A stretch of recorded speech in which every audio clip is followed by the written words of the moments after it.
everyone. Today I'm going to show you some ways to help make listing items on eBay go a little bit smoother for you. Some of these tips and techniques will apply to just about everyone who's selling anything on eBay. And so let's get started. We're going to start first by figuring out where do you actually sell things on eBay. And you have to have an account, of course. And so if you're going to start selling, you're going to go to almost any page on eBay. This happens to be their home page. And we go over here to the sell button, which is way at the top. It ought to be huge, but it's not. It should be like probably the biggest button on here. So let's go and take a look where that takes us. So it takes us to, it could take it any number of pages. For me, it takes me to my manage active listings. It should take you there too as well. And from that point, you're going to click on create listing. And for this purpose, we're going to just be using the single listing option right here. And so that'll take you to a page that's going to ask you to kind of give the system a little bit more information about what you're selling. Now I'm going to be selling these here. These are some vintage hi-fi 5-watt speakers, and there's quite a large collector base for vintage hi-fi, vintage stereo equipment. So I picked these up at a local thrift store near me, and I'm going to try and flip them for some more money. So let's see if we can find out anything about them. All right, so there's a couple of ways that you can do this. I use a system that's called Terapeak, which is owned by eBay. And if you have a store, I believe this is a free service, but you can also just go on to eBay and you can do a search, just type in what you're selling, and then there's a little checkbox on the right side. It'll say, look for sold listings. So we could also do that as well. So these are going to show you what things have listed or what they've sold for in the last year. So I put it XAM speakers, that's the name of them. And we're going to take a search form right here. And what I found is that there are no exact matches to the ones I have here. There's these, and there's these, and these square ones up here. So these are active listings. Let's see what they sold for in the past. Okay, so here's a set of XAM speakers. Like I said, they're not quite like mine, but they did sell for $30. Here's a pair that sold for $60. Here's one, someone gave them away for $4.95. Maybe they shouldn't have auctioned them. I really don't recommend auctioning. And here's another one, someone sold them at auction for $4. The problem is that there's not enough collectors to really run an auction with these things here. So you're best off for something like that is just to sell them for what price you can research and figure out here. There's a couple here that sold for $45. Once again, not mine. I have two of them, so I'm going to just try and see if we can get around, we'll say $40 for the pair of them. All right, plus shipping as well. So we're going to go back over here to creating a listing. So we can just put in here.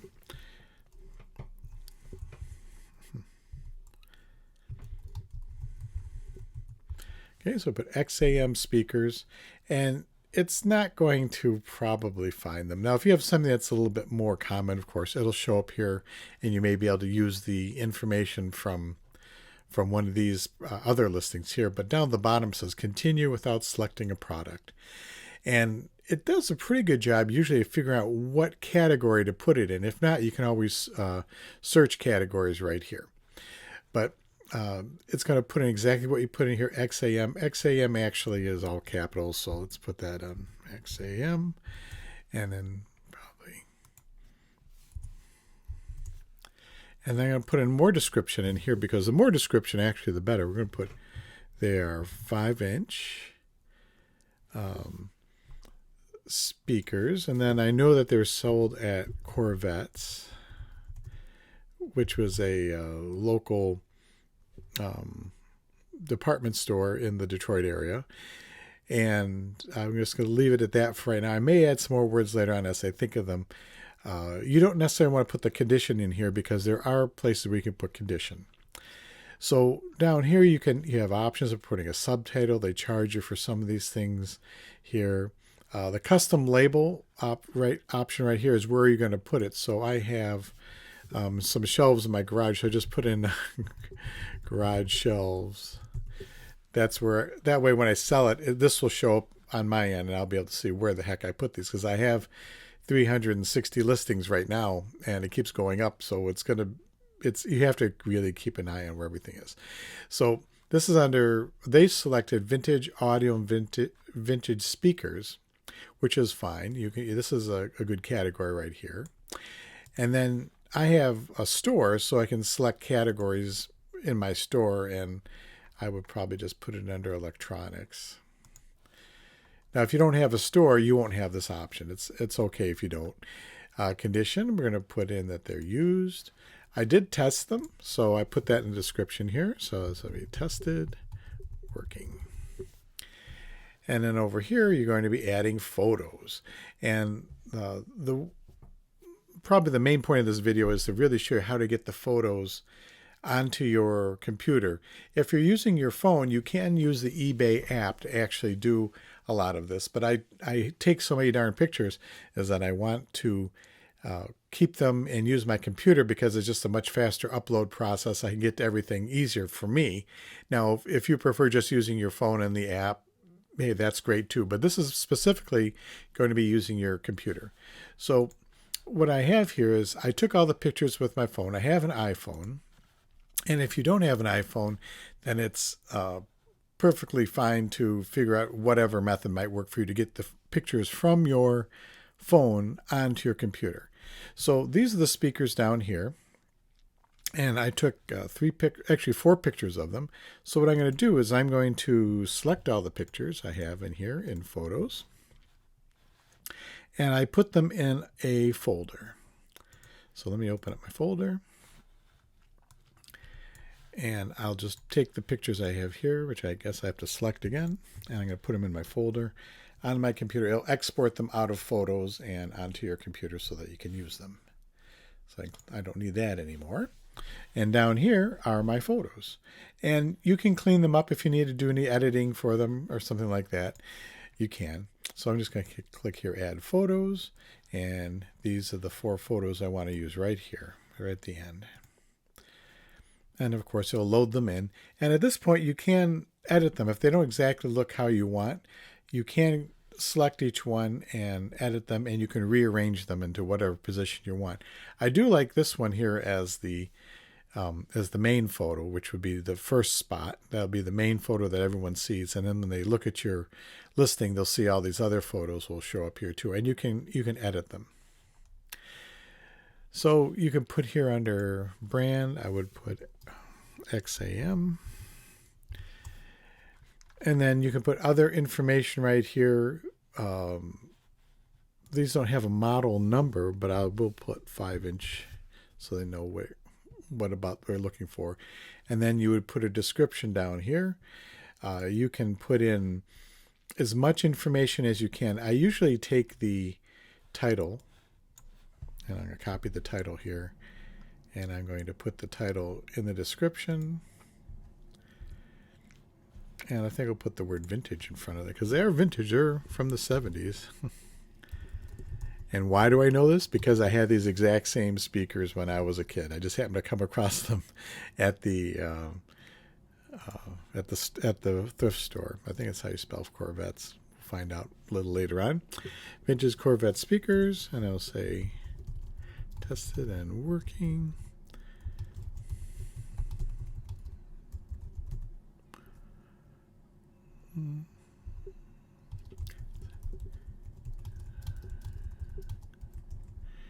All right, so I said the cabinets are in good shape. And put as much information as you can in here, really. I can put the buy it price at $40.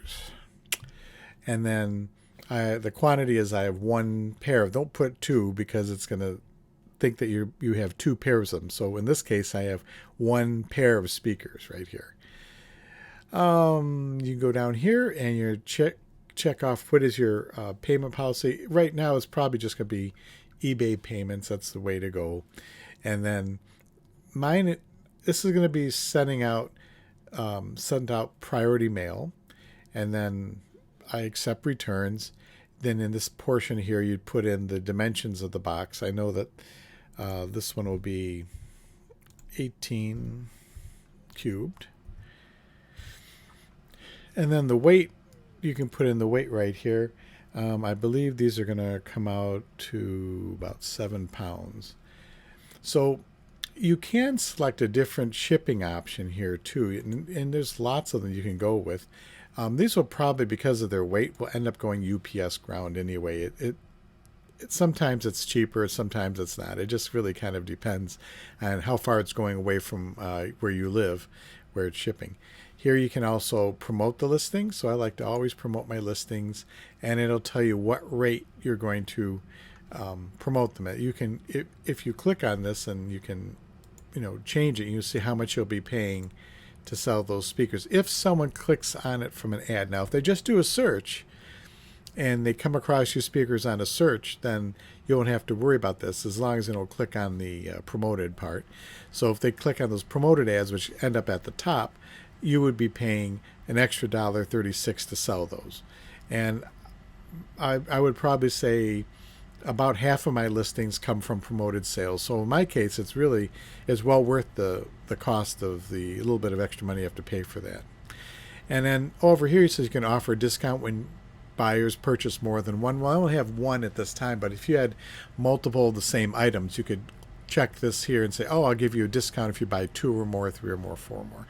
And then when you're done, you're just going to click list your item, and then your item will be up for sale on eBay. And here's the final product. After putting in all the information we did on the previous pages, you'll see that the listing came out looking pretty good. There's like a little magnifier that shows up when you put your mouse over here. You can kind of get a close-up of what everything looks like on your item. And there's the price. People can buy it now, add it to a cart. I put down they have 30-day returns, and it comes from the U.S. Here, this was awfully high. It seemed like $29.55, but it was actually $35 or so if I would have used priority mail. In my business, if the shipping is too crazy high, then I just refund the buyer the difference. So, for example, if the shipping only came out to, let's say, $14 or something like that, I would refund them the difference. It's just a good business practice. People seem to like getting money back. I mean, I do. So this is what the whole item would look like when you're done. And I have the description down here. It's very nice and neat and compact, and it'll look good on a phone, because a lot of eBay purchases are done using a device such as a phone, maybe an iPad or something like that, or a tablet. So I'm hoping this saves you some time.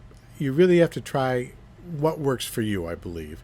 And in my case, taking the pictures with my phone and having them transfer automatically from photos onto my computer, and then I can bring them into eBay and list the items that way. That's my preferred method of doing it. When I have a 35 millimeter camera, I usually use that.